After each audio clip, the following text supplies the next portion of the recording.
So hi, welcome to the Good Noise Podcast. I'm Shane. I'm Glory. And we're here with Neil from SeeMoreGlass. And we're asking some questions today about their upcoming album, Roaring Paper Spring. So congrats on that, by the way. How do you feel about the response to the announcement so far? So far, I haven't really shared too much in terms of the announcement. I'm kind of waiting because I got the pre-order going up on the 31st of January, and then the album's going to drop on the 22nd of February. So, but I'm hoping it's going to be good. I've paid for some advertising, and I'm trying to push it to some playlists and stuff. So I'm hoping I get some listens this time. All right. Trying to roll it out a little bit more strategically. So, yeah. We'll see what happens with that, But yeah, I'm really looking forward to it. This is a pretty solid record, I think. Yeah, the album was pretty good.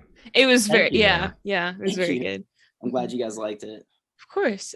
Is there any meaning behind the album title or cover art? Well, interestingly enough, I'll start with the cover art. So last November, November of 2020, I was trying to, I guess that was 2 years ago.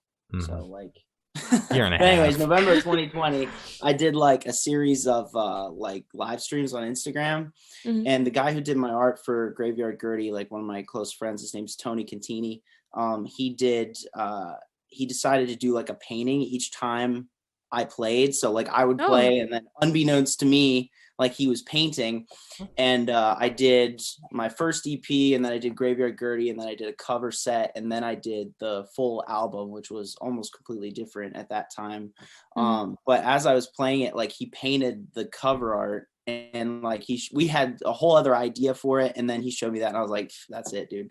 So it was kind of weird. It was one of those things where it's just it just kind of happened in a weird way, but it came out really cool. So, but I think just in terms of what it means, I guess it's just kind of watching the world explode in front of you and kind of trying to be at peace with that. Because there's really not much you can do about it. You just kind of have to kind of give into it. But yeah, I guess that's kind of it. But the title has a crazier meaning, so I'll try and keep it short because I could probably talk forever. So let's see. I'd say right after I did Gertie, I was looking through my old notebooks. I keep all my old notebooks from high school and college and stuff. And I was going through that, and I always do that when I'm trying to find some kind of inspiration. And I found Roaring Paper Spring actually written on a page. I wrote it when I was in college sometime. I have no idea where the hell it came from. And it just stuck with me. And then as I was writing, I wrote the title track for the record, which is actually the first song to kind of come about. And everything just kind of fell into place around that. And the whole writing process of the record was really just me trying to figure out what it meant. So it's come to mean a lot of different things. So at first it was the creative process, and how that always, the line from the song is, this roaring paper spring keeps me trembling in the dark. And it was so it's this constant need to express yourself, and the struggle of creativity and trying to get all your thoughts out in a meaningful way. So that's kind of how it started. And then as I've been listening back to the record, I realized that there's an interesting theme of duality on the songs, the duality of life, which sounds really pretentious, but I'm an English teacher, so of course that's the stuff that I'm looking for. But and I think the Roaring Paper Spring is kind of the place between these dualities, good and bad, order and chaos, it's just kind of where we fall in between it, and our struggle to find our place in those things is the Roaring Paper Spring. So but the beauty of it, though, I think, is that it's such a vague concept that it can really mean whatever you want it to mean. So is pretty cool. So yeah, that's kind of where that's from. I like that. Okay. Wow. So can you tell us a little about your writing process for this album? Oh man. So man, I was in a pretty weird spot when this started. So Gertie happened, and I didn't really, not a lot really came of that. And I mean, listening back to that record, I was in a was in a dark place. Like, that's a dark EP. I was like, and it's funny because, like, you know, talking to the people who did listen to it, they're like, I like the songs, but my God, man, are you okay? Yeah. I'm like, yeah. So I wanted to try and write something a little bit more optimistic. And I think this record was just me kind of like working towards that. So interestingly enough, like the first 6 tracks, it was originally going to be an EP because I thought like, I didn't think I had it in me to write a full record. And I was like, well, I'm just going to be an artist that drops EPs and, you know, let it be that. But as I was writing, I got the first like 5 or 6 songs done. My wife went on a trip to Paris, and I did like a retreat where I went and finished like the whole first half of the record. And then like I played those songs for like 6 months, and then more stuff started coming. And like that was the other half of the record. So like it's really interesting because there's this really kind of feeling of despair, I think, and kind of sadness and isolation through the first like 6 tracks.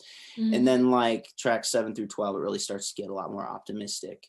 But it also has like a bookend. So like the process of living, the first song and the last song are like, I always plan on having those bookending it, which is kind of cool. But I think with the more optimistic songs on the second half of the record, it works a lot better. So but yeah, a lot of my writing process was just trial and error. I write a lot of poetry. So I write poems a lot, and then I kind of pull pieces of lyrics out from there. And yeah, it was just a lot of sitting alone in the basement, just, you know, trying things out, trying to see what worked. I think the last time I was on, I talked about the song Bats in the Belfry, which is the song with the bat. Yep. But that's the 3rd track on the record. But one of the other more interesting, I think, writing things was the song Missing You, which is a song that comes right after that. And that song was about, my wife going to Paris, which was a huge thing. Like, we'd never been apart. Like, my wife and I have been together for like, it'll be 18 years. Oh, wow. Damn. Yeah, we started dating in high school, and we just kind of never spent a lot of time apart. So like she went to Paris, and that was like the first time we've been apart for a long time in our entire lives. And like I wrote that song about like just our relationship and you know, trying to say I miss you without saying I miss you is what the idea of the song was. And originally I had like the end chorus like throughout the song. So like after each verse I had a chorus, and like the song was almost 6 minutes long.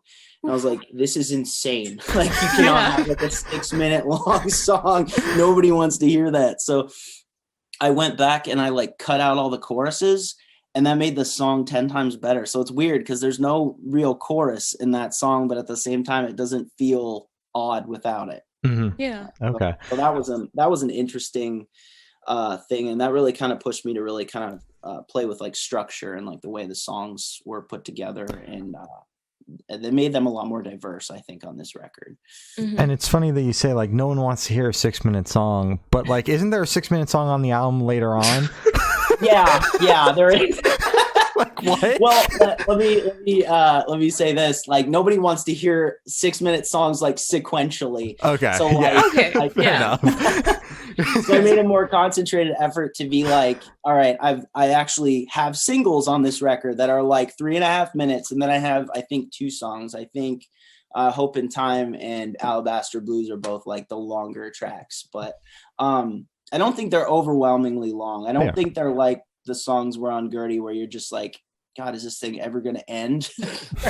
You know, but like, I think there's enough to keep people interested and you know, unique. For sure. So you kind of partially stole my next question, but I'm just going to rephrase it for you. Yeah, go for you it. already mentioned how you already put the opener and the closer where you wanted to put them, because as soon as you heard them, you're like, yes, that's where I want them. Yeah. So how did you go about rearranging the rest of the album? Oh, well, it went through some pretty various stages. I always knew I wanted those to open and close. And interestingly enough, like that was like after Roaring Paper Spring, that was the next thing that I wrote, was the opener and the closer. And that was originally just like, I think it was originally like a chorus or something.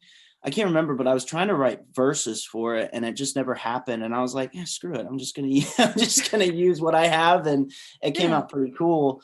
But I really tried to structure the songs so that they went from this idea, this kind of like isolation to this and sadness to this kind of like optimism, which comes at the end of the record. So it was very much about creating a concept where everything went really gradually towards this logical conclusion. And also I really wanted the concept of Roaring Paper Spring to be repeated throughout the record, which it's on the second track, and then it comes back again on the seventh track, and then it comes back again at the end of Alabaster Blues. But the fun part of that too was like, I wanted the end of the record to be almost like the reverse of the beginning of the record. So if you listen to it, like does the Roaring Paper Spring part, and then it goes to the Truman Capote quote, and then it goes right into the Process of Living, which is almost the opposite of how the record starts. Wow. So that was kind of a fun little thing to play around with. Oh yeah. Wow. All right. God. I thought about this a lot. Yeah, as you should. Yeah. So you also kind of touched on this question, but I'm just going to ask it anyway. You're more than welcome to go more in depth. Yeah. Where was your headspace at while you were writing this album? Oh, man.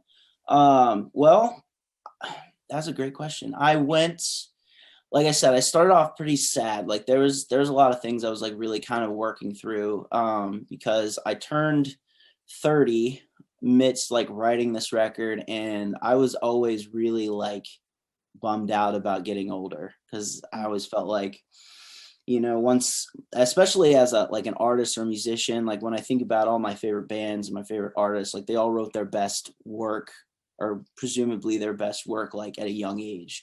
And I'm sitting here at, 30 going like, man, I really got nothing to show for all this time that I've put into, my art.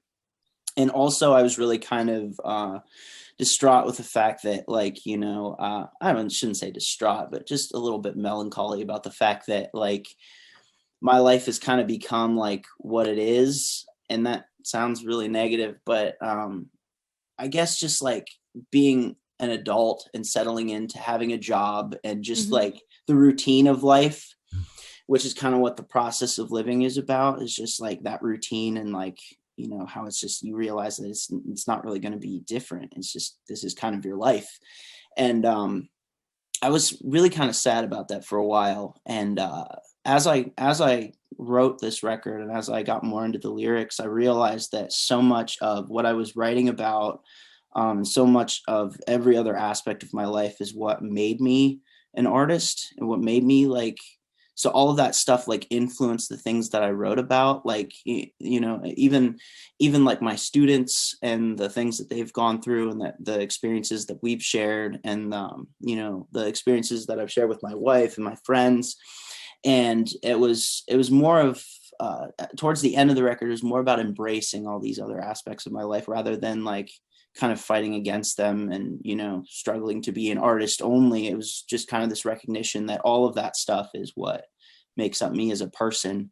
And in order to be an artist, a good artist that like communicates something honestly, you almost have to embrace every aspect of yourself and be able to kind of communicate that in a meaningful way. So yeah, it was a gradual kind of learning process throughout this record of kind of understanding that point. And I am in a much better headspace now. So that's been good. Yeah. But to kind of go back to what you said about being worried because you're 30, you just recently turned 30, and putting out this album, worried like, oh, younger people put out better stuff, or people think that, oh my God, I lost my train of thought. But basically thinking that earlier work from artists now is usually said their better work. I think you should definitely discard that, because Tyler, the Creator, like turned 30 a little bit ago, and he just put out like one of his best records. If you think his first record is his best thing when he was like 18, completely wrong. Harry Styles is turning 30 soon. He put out his best work like, well, God, it's 2 years ago. But like, if you think his first One Direction album was his best thing, completely wrong. So I think age definitely matures with your music, and it usually gets better and better and better, unless you're still trying to grasp onto stuff that you were making when you were younger and still trying to hold on to what made you big before. I think you nailed it right there, Glory, with that idea of just trying to hang on to the stuff from when you were younger. Because like, I mean, like the big influences that I had, I mean, you guys are young, right? So Shane, what are you, 19? Yeah, 19 now. 19. Okay. Yeah. So I'm 33. So when I was growing up, like it was the big Drive-Thru Records thing. So like the Starting Line, Say It Like You Mean It came out when I was in 6th grade, like Blink-182's Enema of the State, and Take Off Your Pants and Jacket, like Newfound Glories, Sticks and Stones, like all of those records were very seminal records for me in like the early 2000s, like pop punk boom. And then like I'd say like around the 2010s, like Fireworks, All I Have to Offer Is My Own Confusion, and like the Wonder Years, The Upsides, like all of those records. And I mean the Upsides was huge for me. I mean, as it was for most people. Like the Wonder Years, The Upsides, it's just, you know, monumental album in terms of like talking about different things lyrically and things like that. And I just felt like I don't know, there's just an immediacy, there's like there's an urgency in that record, and in all of those records, I think, that I was worried that I wouldn't be able to capture in my own stuff. So I was always kind of nervous about that. Like, will I be able to have that emotional weight in my record that all these other great artists have? And that was something I was always concerned about. I never wanted my record to sound like, oh, this is just a bunch of songs all kind of put together. I'm big on like concepts and things like that, and I really wanted this record to have that feeling. For sure. So, but yeah, you absolutely nailed it. I think it was kind of letting go of that idea that younger artists always create their best work, and like recognizing that it's about growth, and it's about maturity, and it's about, not holding too tightly to those things that you think make you a good artist. It was more about like, just embracing everything and pulling in different influences. So like oddly enough, like one of the records I listened to the most while making this album was Sam Cooke's Live at the Harlem Square Club, which is like probably, in my opinion, one of the best live records of all time. And it's like, it's just an incredible record, but I think the energy from that was something I wanted to capture. So I think that's why it was kind of a big influence. But like that, and like Bob Dylan, and it wasn't just so much about like pop punk anymore. It was about kind of embracing different styles, especially towards the end of writing this. Oh, yeah. Perfect. All right. Yeah. So how do you recommend your fans to listen to this album for the first time? Should they play it in the car with friends, in the dark with headphones on? Should they blast it at the gym? What do you personally recommend? Oh man, I don't know if you want to listen to this one at the gym. Honestly, I think all albums should be listened to like with headphones. And I would love for people to listen to this from start to finish. I think I really tried to make a record that you can listen to from beginning to end without wanting to skip a track. And I honestly think I kind of succeeded in that. So I really hope that people are able to listen to it from start to finish first, and then kind of go back and pull out the songs that they love. And I also think this is a record that with repeated listens, I think you can pull out different things. Like I said, I put like so much thought into every single line, to every single lyric. And I was changing things and adding things like right up to the end too. So, I mean, I really want this to be something that you can listen to repeatedly and kind of keep pulling things out of it. Cause that's what all my favorite records are like. You can constantly re-listen and be like, oh, I never realized that was what he meant there, or what she meant there, or, didn't pick up on a drum beat or something weird. But yeah, that's how I'd recommend it. All right. Perfect. So this question should be super, super quick off the top of your head. I want you to describe this album for new listeners in 3 words, no more, no less. Order and chaos. Okay. Oh, Very fast. that was Like perfect. Wow. Okay. I think we Great. did that one quick last time too. Yeah. Yeah. I Most would expect likely. nothing less from the English teacher. Right? Yeah. It's kind of my thing. hmm So, is there a certain feeling or emotion you want your listeners to have while going through this record? Definitely. Hope. I think. Because this was might be getting a little political here, but like this was written amidst the Trump years, which I think added to kind of like my despair and malaise while writing, and just kind of like being a teacher during the Trump years and kind of seeing the impact of that rhetoric and that language and like the things that were happening in our world and the effect that had on the youth kind of moving forward. And I know just like witnessing these terrible things that you could really do nothing to stop. And it was always kind of like about looking for hope in that darkest possible place. And I think that's what I really want people to get out of it, especially is that there's still hope, like regardless of what is happening.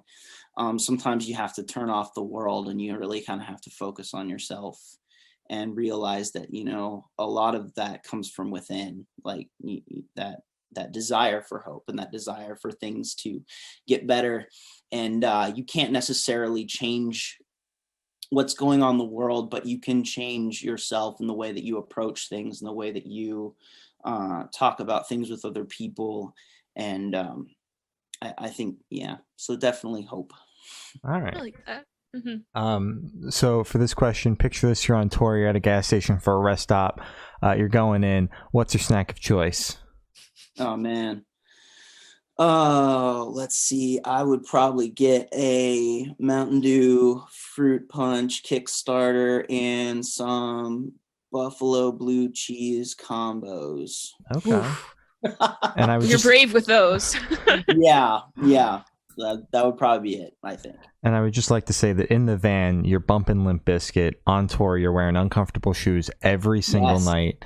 I meant to say that in the question, but defaulted to, like, I had it planned in my head, and then I just defaulted to what I usually say, so I had to clarify. It's all good, man. Yes. I'll definitely bump in Limp Bizkit, man. I have not listened to their new record yet. You have to do Don't. it. No, it's bad. No. It's bad. It's great. It's bad. Great. I mean, I don't like Limp Bizkit, to be fair, so I'm probably the worst person. Okay. I'm the best person to ask, and it's a great album. It's not. Okay. Can I tell a Limp Bizkit story real quick? Yes. Please. Okay. So I was in 6th grade and I was playing basketball at that time because I thought I could play basketball. But We all go We through all that. have It's those okay. phases. We all go through that phase, but man, it was bad. But I in the gym, one of the older kids, like one of the 8th graders, brought in Chocolate Starfish and was playing it on the CD player, and like 6th grade me just fell in love with it because I was just like, this is insanely cool. And and as 6th graders do, you like the worst possible music.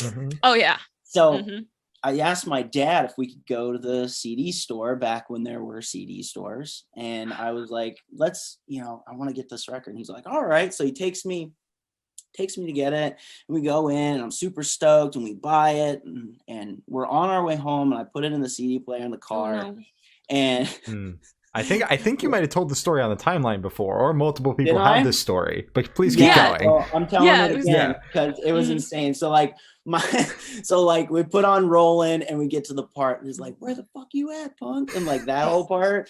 And like my dad just like, what? Like turned around, like eject, turned the car around back to the record store. And like, oh yeah, we returned it. And then like I spent like months trying to find somebody who had it, who could burn it for me so that I could have it. But my parents were like super upset that I was listening to such vulgar music. But yeah, that album, as terrible as it is, holds a very special place in my heart. That album is such a life-changing record. Like first time I heard it, like it just clicked for me. I'm like, I'm a Limp Bizkit stan now. But I'm shocked that Hot Dog didn't do it for him, where he says fuck 46 times or whatever. I got lucky. I got lucky. I skipped that track. Okay. Oh, you knew. I had never listened to the whole thing before, so I had no idea what was even on it. And thankfully I skipped that one because he might have broke it in half. Really upset. But Yeah. oh my god, man, that was crazy. Mm-hmm. That was crazy. But yeah, as terrible as they are, I always kind of really like Limp Bizkit because they're bad. They're almost like an ironic band. Like you love them because they're bad. Mm-hmm. But yeah. I am going to listen to their new record though, and I'll have to get back to you. You definitely have to Please. listen to the new Please. record. Definitely. Yeah. And Gloria has to finish it. Was, wow. I think it was Eric from Heart Attack Man who had a similar story to that. I might be wrong though. Right. Yeah. Because we had half our conversation with him was just talking about Limp Bizkit. Because I was like, you like Limp Bizkit? He was like, hell yeah. And that was what we talked about. Yes, absolutely. Dude, I mean, everybody from my generation, I think, likes Limp Bizkit.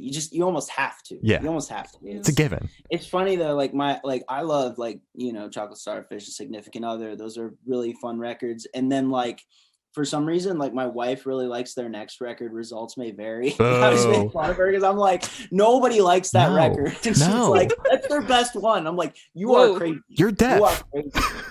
Yeah, so I don't know where that came from, but she loves that record. Oh my god, it's bizarre. But speaking of records, I have to hear your argument for why Fall Out Boy's American Psycho is the greatest Fall Out Boy This is Glory. Glory, you take that away. Okay, Glory. I gotta hear your argument because I'm like, I saw that and I was like, no.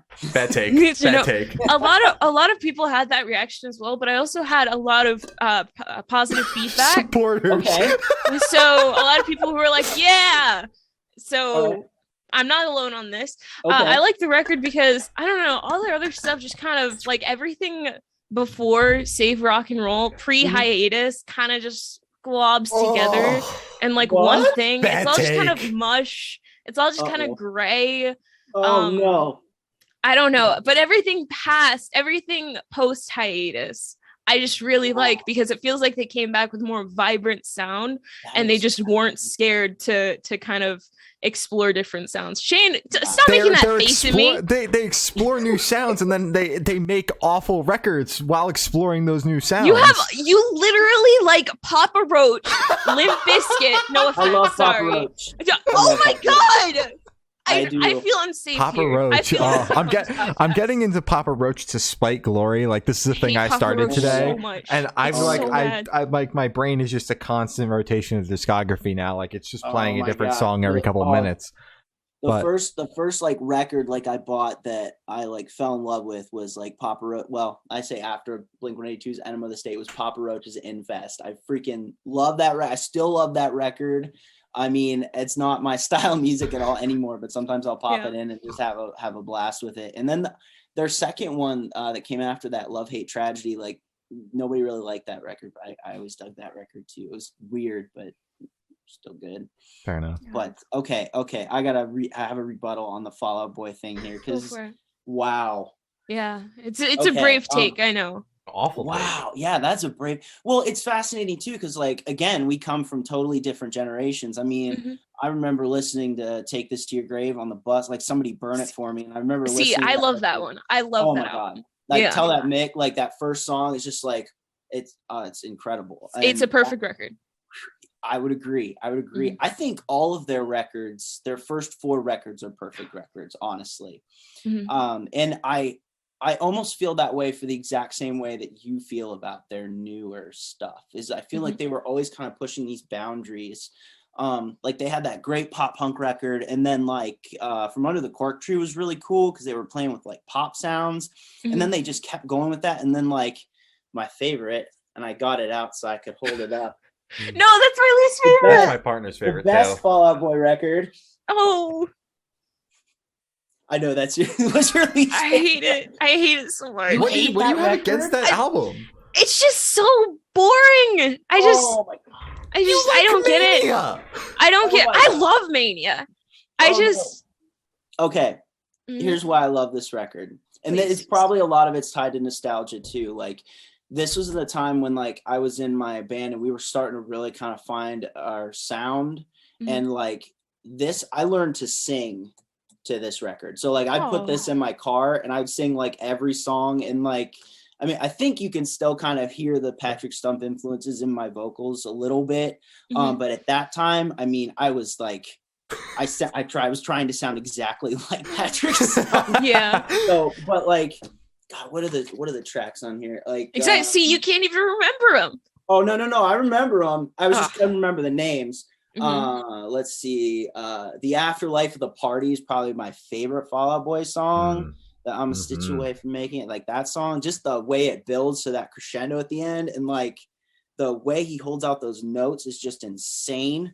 And then like the Carpal Tunnel of Love, the song right after that, I feel like the end of that record is really weird and cool and like heavy and strange. And I don't know. I think that was their best, honestly.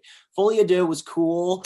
And there's a couple tracks, like I don't really like the one, I think it's WAMS, I think is the track. And Lil Wayne, like I was not into that, but like, oh my God, $20 Nosebleed is amazing. It's a banger. And like the whole first half of that record is incredible. But yeah, this solid.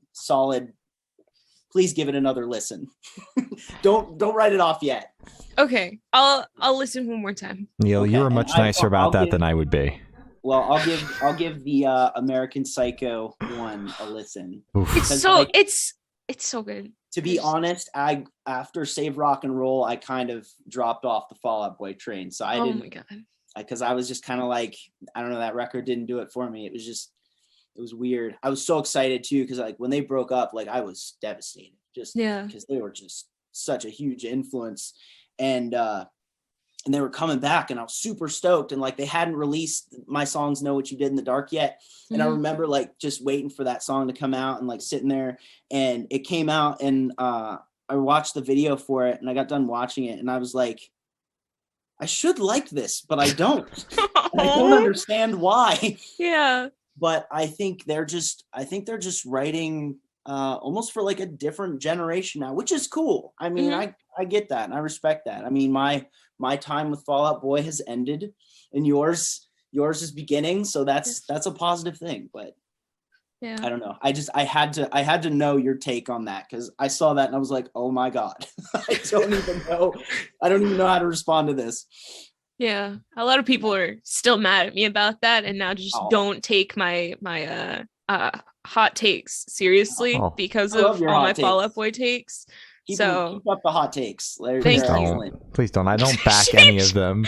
I love it. Seriously, like, I really do. Since you like brought up my songs, Know What You Did in the Dark or whatever, fuck that. Like, it's a great pop song. But like honestly, when like you compare it to the rest of their discography and like all their earlier stuff, it's a mediocre Fall Out Boy song at best. And that's like most of the songs that they have coming out now. Great pop songs, but not great Fall Out Boy songs. And I think they're writing for a different purpose now. I mean, they're very much writing songs to be on the radio. They're very much writing songs, which I think they always did.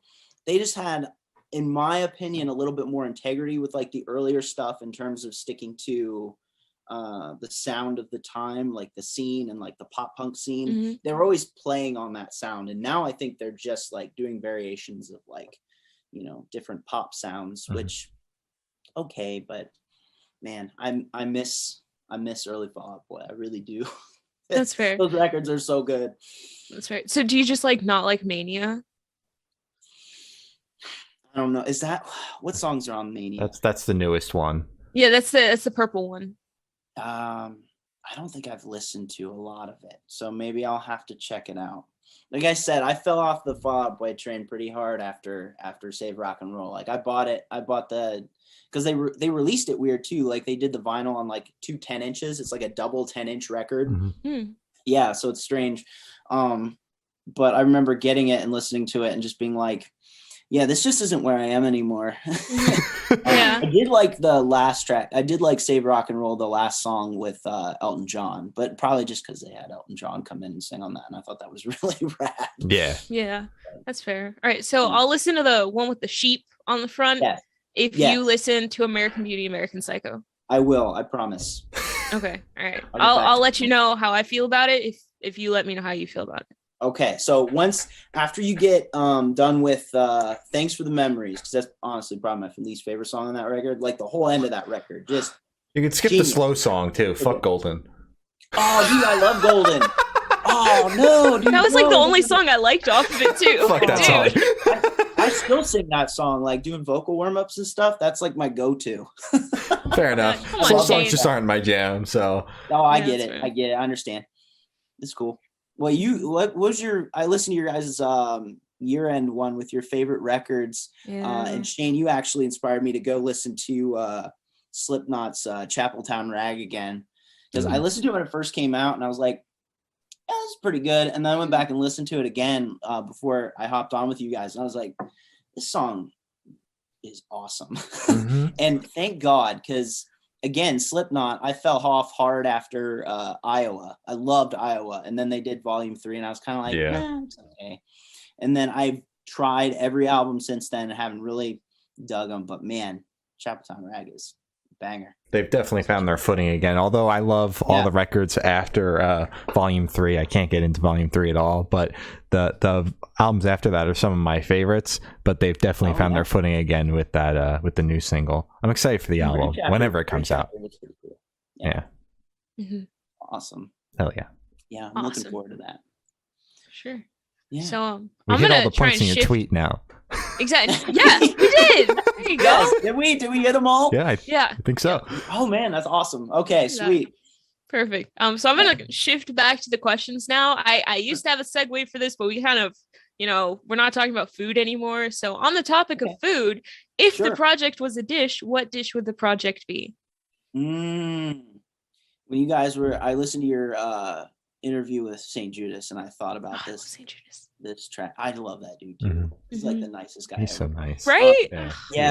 Yeah. Like I, not to sidetrack this question, I will get back to it. But like I started talking to him, like I think shortly before we started talking, we did our last interview, and like I have his phone number now. Like we text all the time. Aww. It's like I've never met the guy. We talk all the time. Nice dude. But anyways, the dish. I'm gonna go with a burrito because you don't necessarily know what's inside, but once you get in there, it's always enjoyable, no matter what's in it. All right. As long as you don't get hot sauce. I respect that. Yeah. So for the last couple of questions, we're going to shift completely away from music. So if you could be one animal for the rest of your life, what animal would you be and why? Oh, man. I'm going to go with a turtle. Okay. Why? I love turtles. They live forever, and they just get to like swim around all the time. Fair enough. That sick shell. I'm down. I'm gonna be a turtle forever. All right. I respect that. All right. Thank you. So, if you could only listen to one song for the rest of your life, which song would it be and why? That's not a fair question. One song for the rest of my life? Mm-hmm. Oh God! I'm assuming it's either going to be Fall Out Boy or Limp Bizkit, but maybe that's just because we've been talking about them for the past like 30 minutes. Papa Roach. I don't fucking know. Oh God, not Papa Roach. Oh man, one song for the rest of my life. Oh my God, that's tough. I'm gonna go with just so I'm not sitting here forever, I'm going to go with Neutral Milk Hotel's Two-Headed Boy Part 2, because that song, like, always, like, no matter what age I am, like, when I listen to it, that song is always just, like, it's me right in the feels, as the kids say. But, yeah. Okay. Perfect. Yeah, I'd go with that track. Yeah, great song. So for this last question, boom, you're on a desert island. You can bring one person, one movie, and one album. Who and what are you bringing? Oh, man. Oh, I'd bring my wife because she's the coolest person in the world. I would bring, let's see, what would I bring? Movie-wise, I would probably bring Almost Famous because I love that movie and I think I could rewatch it like a million times. And then the last one was album. Mm-hmm. Oh, God. I don't even know, man. Let's see. What record would I bring? Probably, it would probably be a Wonder Years record, honestly. That's fair. I don't know if I can say which one. It would probably be the Upsides or Suburbia, I think. But it would, depending on the day, it would probably be one of those two records. All right. That's fair. Are you going to that tour that they're doing for those records? I want to. I'm still a little, weary about, COVID and like going to shows and stuff. I've been missed out on like so many good shows too. Like Greg Barnett from the Menzingers is doing like a solo tour, and he's coming to Mahall's in Cleveland in like March, and I was like, I want to go so bad. But yeah, I don't know if I want to go jump in a pit after all of this, and I don't know if I'm ready yet, but I'd love to go. I would probably die in the pit because I'm so old now. I've seen the Wonder Years 3 times. I saw them in Zanesville when they first came out with the Upsides. My buddy and I went down to Zanesville, and we saw them in like this tiny shop called the Shot, and it was this tiny show. Like they had this like plywood stage. Like Soupy was sitting behind the stage, like behind an amp, and you had to like cross the stage to go to the bathroom. And I was like talking to him about the record, and he's like, yeah, have you listened to our first album, Get Stoked on It? I was like, yeah. He's like, well, don't buy it. He's like, it's terrible. Don't buy that record. And I was like, okay. And then I went home and bought 2 copies. There you go. Boom. But I saw him there. I saw him at Glamour Kills tour, which was amazing. Did they headline that? Oh, and I saw him with 4 Year Strong, which was sick. Damn. Oh, wow. Back when 4 Year Strong came out with Enemy of the World, that was killer. I went to work the next day and I couldn't walk because I was in the pit. Well, yeah, 4 Year Strong is serious. It was raining people during 4 Year Strong. Oh my god! Yeah. Oh my god, it was crazy. Their shows were insane. Like it. Yeah, their shows were nuts, especially like at that time. But oh my god, Wonder Years are always great live. I love that band. So good. I strongly suggest. I know COVID being safe. Yeah. Me too. Honestly, I'm going to my first show in March. Like the past. 3, almost 4 years. Okay. So I'm very excited. I'm seeing who's my first show. Tyler the Creator on the 4th. Sick. That's awesome. But I definitely recommend you see them because 2 of my favorite bands are actually support on there. It's Safe Face and Origami Angel, and they're so good. Their music's so good. Safe Face is supporting Tyler the Creator. No. The Wonder Years. I was Wonder Years. Oh, I didn't know that. I was like, oh my god. No, that'd be sick. I wish. God, that'd be so good. Oh my god, I love Safe Face. I need to go back. I haven't listened to your guys' interview with Tyler yet, but I want to so bad. I was freaking out on the inside the entire time. Yeah, so so I'm sorry, I keep sidetracking it's all good. Stories, but you're all good. See, what's this? 3 years ago, 4 years? I can't remember, but I got really into Hot Mulligan, and they were touring with Save Face at the time. And they played at this like small bar in Columbus called Double Happiness, and my sister and I went to it, and it was awesome because they were like playing like the Evil Dead and stuff at the bar, like horror movies and stuff. And there was I don't know, maybe 30 people there to see Hot Mulligan and Save Face, and I think they were still touring off their first EP, Folly, and but my god, they put on one hell of a show. I mean, it was like they were playing to 1,000 people, and the intensity was just unreal. God, that was a great show. Yeah, that was so much fun. And one side note, my sisters, we parked in this parking garage, and then they locked it up, so we had to call the police to come. Oh my god! The parking garage so we could go home. Yeah, that's horrible. It was good times, but yeah. But I love Save Face. That Mercy was such a good record. Yes. Oh my god, that record is so good.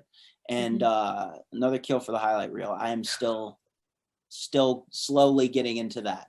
Oh my Fair god. enough. Album of the year. Fair enough. So good. Yeah.